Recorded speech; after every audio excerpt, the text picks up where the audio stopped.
Hello dear students, 11th का आज का क्वेश्चन पेपर जो आज हुआ था टर्म 1 एंड का डीओई का, बहुत ही सिंपल पेपर था। इससे इजीएस्ट पेपर नहीं बन सकता, बहुत ही डायरेक्ट क्वेश्चंस थे। तो एक बार डिस्कस करते हैं सॉल्यूशन, देखें आपका आंसर कैसे आए और हो सकता है कि कुछ नई टेक्निक्स मिल जाए आपको आगे इस पेपर में जल्दी करने के लिए। फर्स्ट क्वेश्चन था हमारा कि number of subsets of it set containing N elements. Direct question है कि हमें पता है नंबर ऑफ सबसेट्स कितने होते हैं, 2 की पावर n। ठीक है, तो डायरेक्ट क्वेश्चन था, डी आंसर आ जाएगा। अब सेकेंड क्वेश्चन जो था, इसमें एक डाउट है कि ना ये जो क्वेश्चन है, आई थिंक मेरे को लग रहा है कि फ्रेमिंग में कुछ गड़बड़ हुई। क्यों? क्योंकि यहाँ पे बोला है ए और बी डिसजॉइंट सेट है। वैसे तो ए और बी डिसजॉइंट सेट क्या होते हैं, जिनमें कुछ भी कॉमन नहीं आता। तो डिसजॉइंट सेट इस तरह से होता है कि उनमें कुछ कॉमन नहीं है। ए सेट ये है और बी सेट ये है। तो इसका मतलब number of element in A intersection B 0 हो जाते हैं। तो उस केस में जो हमारा फॉर्मूला होता है एन ए प्लस एन, इसका फॉर्मूला यूनियन का, वो हो जाता है n A plus n B minus intersection. तो अगर माइनस ए इंटरसेक्शन बी है, मतलब नंबर ऑफ एलिमेंट ये है और ये 0 है, तो पेपर सेटर ने हो सकता है ये आंसर सोच के लगाया हो कि ये हमारी सही ऑप्शन है। बट अगर कोई बच्चा बी भी ऑप्शन लगा देता है या सी ऑप्शन भी लगा देता है तो दोनों ठीक होंगी, क्योंकि इसमें अगर मैं -0 करूँगा तब भी सेम रहेगा और सी लगा देता हूँ तो कि +0 कर दूँ तब भी ठीक रहेगा। यानी इस केस में आंसर ए बी सी सब पे मिलना चाहिए logically, right. But actual answer इसका ए होगा, क्योंकि ए इंटरसेक्शन भी 0 हो जाता है। ठीक है, तो डायरेक्ट क्वेश्चन था। अब थर्ड क्वेश्चन जो था, आई थिंक इसमें सॉल्व करने की भी जरूरत नहीं है। वही कह रहा है कि x माइनस बाई 6 है, कि ये जो है हमारे पास पेयर हम कंपेयर करेंगे, और x प्लस बाई 10 है। तो आपको ये क्वेश्चन सॉल्व करने की भी जरूरत नहीं है, जैसे यहाँ बच्चे ने सॉल्व किया हुआ है। हम डायरेक्टली पुट कर सकते हैं कि हमें यहाँ देखना है कि ऐसे दो नंबर देखो जिसका सम 10 आए। तो सम 10 इसका तो हो नहीं रहा, इसका भी नहीं हो रहा, इन दोनों को हो रहा है, बट डिफरेंस 6 चाहिए, यानी पहले वाला नंबर दूसरे से बड़ा है। तो हम कह सकते हैं 8 - 2 डायरेक्ट आ जाएगा, है ना। तो इसका ऑप्शन नंबर ए हो जाएगी। फोर्थ क्वेश्चन था कि इसका डोमेन बताओ। अब डोमेन क्या होता है कि अंडर रूट के अंदर वाली टर्म पॉजिटिव होनी चाहिए, तभी ये फंक्शन डिफाइंड होगा। यानी x² - 4 यानी 2² 0 से बड़ा होना चाहिए। इसके हमने फैक्टर बना लिया है, x - 2 x + 2। अब इसको जब हमने नंबर लाइन पर प्लॉट किया तो -∞ से +∞, ये -2 ये 2, प्लस माइनस प्लस साइन लगाया। अब क्योंकि ग्रेटर देन 0 चाहिए, यानी ये वाला रीजन और ये वाला रीजन होगा हमारा आंसर, तो हम कह सकते हैं कि सी ऑप्शन करेक्ट है। -∞ से -2 यूनियन 2 to ∞, राइट। नहीं तो इसके एक और ऑप्शन थी, आप इनमें से एग्जाम लेके भी वैल्यूज लेके भी पुट करके देख सकते थे। ठीक है, फिफ्थ क्वेश्चन देखते हैं। फिफ्थ क्वेश्चन कह रहा है कि अगर x + i ये है तो इनमें से कौन सा रिलेशन ठीक होगा। ये तो बहुत ही ईजी क्वेश्चन है, अगर आपको याद हो NCERT का क्वेश्चन है। अगर मैं इसमें x - i करूँ तो क्या होगा, मतलब मैंने क्या किया, इस इक्वेशन को ना कॉन्जुगेट ले लिया, तो ये बन जाएगा ये 1 - i प्लस का और माइनस का बन जाएगा प्लस। अब अगर मैं इन दोनों इक्वेशन को मल्टीप्लाई कर देता हूँ तो लेफ्ट साइड पे आ जाएगा x + i और x - i, a² - b² की प्रॉपर्टी लगा दी, और राइट साइड पे आ गया 1, क्योंकि ये इसका रेसिप्रोकल है, कट जाएगा। तो यानी x² - i² प्लस y² 1 है और i² हमारा -1 होता है, तो हमारा डायरेक्ट आंसर आ जाएगा x² + y² = 1। Option number B हमारी करेक्ट हो गई। ठीक है, 6 क्वेश्चन की बात करते हैं। 6 क्वेश्चन में यहाँ पे क्यूब रूट दिया हुआ है। अगर मैं क्यूब रूट हटा दूँ, यानी क्यूब ही कर दूँ दोनों साइड, तो मेरे पास, और इसका क्यूब खोल दूँ, तो ये क्या आ जाएगा, a³ + b³। अब b³ में आएगा i³ और b³, तो i³ में से ना i² अलग कर लिया। ठीक है, तो ये बन गया -i⁻b³, और फिर 3ab² होता है, तो 3ab का जब स्क्वायर करूँगा, यानी i⁻b का स्क्वायर करूँगा, तो ये आ जाएगा -b², और 3a² भी, तो a² b आ जाएगा। अब हमने इसमें से क्या करना है, रियल पार्ट अलग कर लेना है। तो रियल पार्ट हो गया हमारे पास, रियल पार्ट हो गया a³ - 3ab², और इमेजिनरी पार्ट हो गया हमारे पास 3a² b - b³। अब वो कह रहा है कि ये x + i के इक्वल है, नहीं ये x है और ये y है, तो हमें x/a चाहिए। तो जब मैं x को a से डिवाइड करूँगा, यानी इसको a से डिवाइड करूँगा, तो मेरे पास आ जाएगा a² - 3b² प्लस ये y है, y को b से डिवाइड करूँगा, यानी ये रिजल्ट की बात कर रहा हूँ, तो 3a² - b²। तो मेरे पास आंसर आएगा 4a² - 4b²। तो ऑप्शन नंबर सी हमारी करेक्ट हो जाएगी। ठीक है, यहाँ कह रहा है कि सीरीज़ का सम निकालो, बहुत ही डायरेक्ट क्वेश्चन है, ये भी एनसीईआरटी का ही क्वेश्चन है। अगर मैं इसकी एनाथम देखूँ तो एनाथम की वैसे भी ज़रूरत नहीं है। देखो कैसे, मैं इसको आपको डायरेक्ट करके दिखाता हूँ। ठीक है, डायरेक्ट कैसे दिखाता हूँ इसको। देखिए यहाँ पे जो दो नंबर आ रहे हैं हमारे पास, उन दोनों का डिफरेंस ऊपर है, 1 और 2 का डिफरेंस 1, 2 और 3 का 1। तो इस 1 को ना मैं लिख देता हूँ 2 माइनस 1, अगले वाले में लिख देता हूँ 3 माइनस 2, उसके बाद उसके अगले वाले में लिख देता हूँ 4 माइनस 3 एंड सो ऑन, चलता रहेगा 3 इंटू 4। और ऐसी लास्ट टर्म क्या आएगी हमारे पास, क्योंकि एन टर्म है तो लास्ट टर्म होगी हमारे पास एन इंटू एन प्लस 1।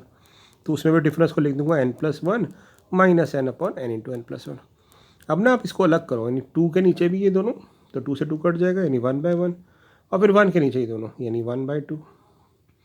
अगले वाले में 3 के नीचे ही दोनों, तो 3 कट जाएगा 1/2 माइनस 1/3 एक्स, यानी इसका वाला एक पैटर्न बन गया। अगले वाले में 1/3 माइनस 1/4, और ऐसे ही यहाँ पे बन जाएगा 1/n माइनस 1/n प्लस 1।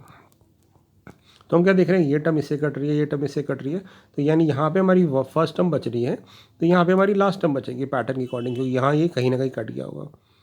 अब इसको सॉल्व कर देते हैं, तो 1 माइनस 1 अपॉन n प्लस 1 कितना आ जाएगा, n प्लस 1 माइनस 1, तो 1 से 1 कट गया, हमारा आंसर आ गया n अपॉन n प्लस 1। तो n अपॉन n प्लस 1, कौन सा ऑप्शन सही हुआ हमारा, n अपॉन n प्लस 1, यानी ऑप्शन नंबर ए करेक्ट हो गया है ना।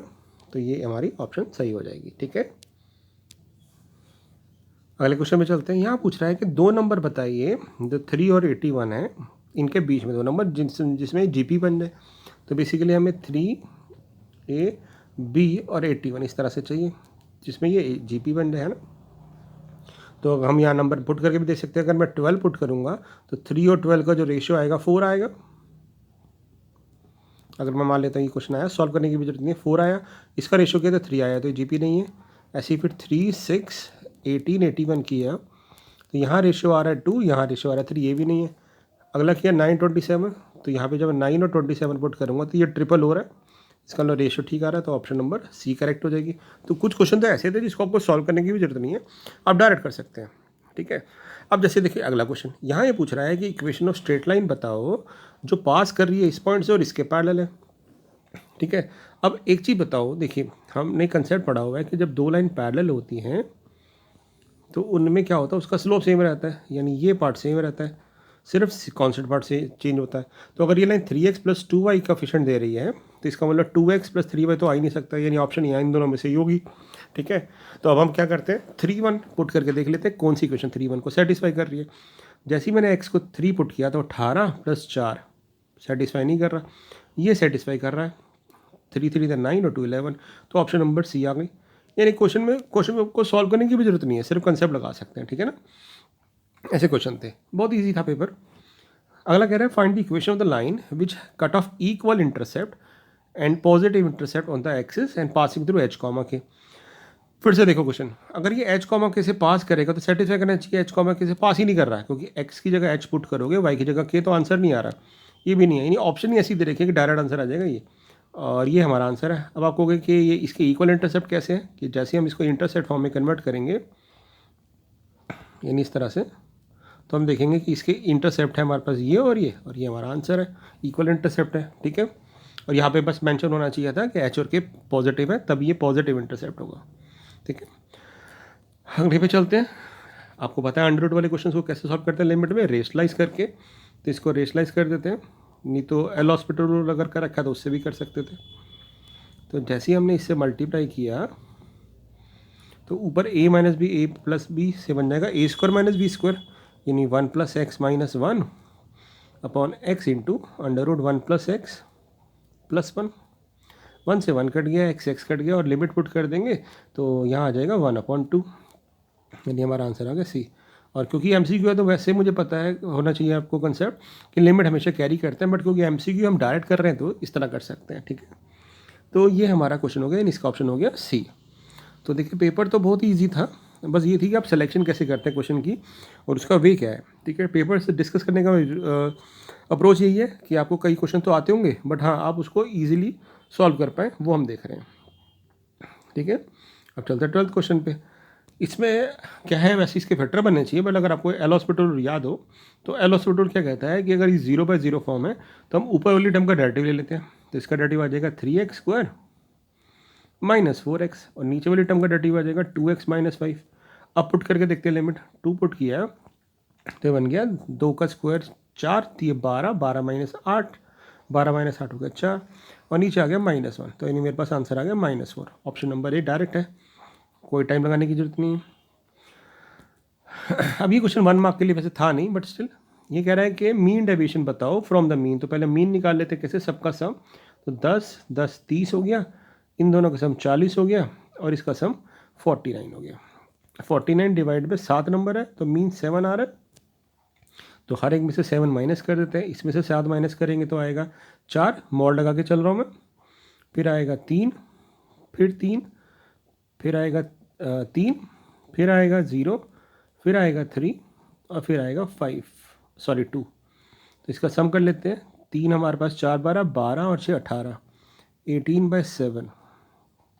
ठीक है, 18/7। तो इसको डिवाइड करेंगे 14 पे, 2.5 समथिंग आएगा। तो बाकी ऑप्शन देखने की ज़रूरत नहीं है, सीधे 2.57 लिख देते हैं ना, क्योंकि 2 से बड़ा है, 7 दूनी 14 और 3 से छोटा है, तो 2 पॉइंट समथिंग आएगा। तो डायरेक्ट हो गया क्वेश्चन। ये तो डायरेक्ट फॉर्मूला था, mean deviation for the N observation. तो mean deviation sum of the deviation होता है, यानी ये फॉर्मूला हमारा डायरेक्ट हो जाएगा, जो हमने ऊपर लगाया ये आपका आंसर हो जाएगा।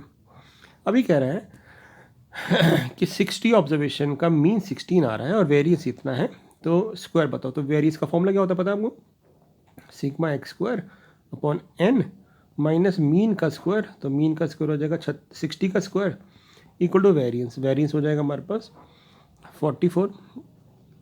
ठीक है, तो यहाँ पे हम इसको सॉल्व कर लेते हैं, ये टर्म उधर चली जाएगी, तो ये आ जाएगा आपके पास 36 इंटू 44, और बाई 60 भी होता है। मीन तो डायरेक्टली 60 दे रहेगा, 60 का स्क्वायर भी कर सकते हैं, तो ये हमारे पास हो जाएगा 44। ठीक है, तो इसको हम सॉल्व कर लेते हैं, तो इंटू 16 कर देंगे, तो सम ऑफ द स्क्वायर। तो कोई ऑप्शन मैच नहीं कर रही मेरे हिसाब से, तो क्योंकि ये 16 इंटू 4 है और आखिरी यूनिट डिजिट देखी जाए तो ये कुछ गड़बड़ आ रही है। ठीक है, तो यानी यहाँ पे कुछ गड़बड़ है, क्योंकि मीन ऑफ 60 ऑब्जर्वेशन है 60। अच्छा, मीन 60 दे रखा है, ओके, यहाँ पे थोड़ा सा हमने इसको गलत पढ़ लिया। 6 ऑब्जर्वेशन 60 है, मीन 16 है, तो इसका मतलब sigma x² upon 60 minus mean का स्क्वायर। तो 60 का स्क्वायर हो जाएगा आपके पास 256 इक्वल टू 44, और इधर जाके ऐड हो जाएगा 300। तो 300 को हम 60 से मल्टीप्लाई कर देंगे तो ऑप्शन आ जाएगी 18,000। तो डायरेक्ट क्वेश्चन हो गया ये भी। अब मुझे लगा 16 ऑब्जर्वेशन है, राइट। ये क्वेश्चन भी डायरेक्ट था। ये कह रहा है कि मीन, क्योंकि बात मीन की कर रहा है, तो मीन जो है 20 ऑब्जर्वेशन का 10 है, तो इसका मतलब सारी ऑब्जर्वेशन का जो सम आएगा वो आ जाएगा 10 इंटू 20, 200। अब वो कह रहा है on rechecking it was found that observation 8 was incorrect.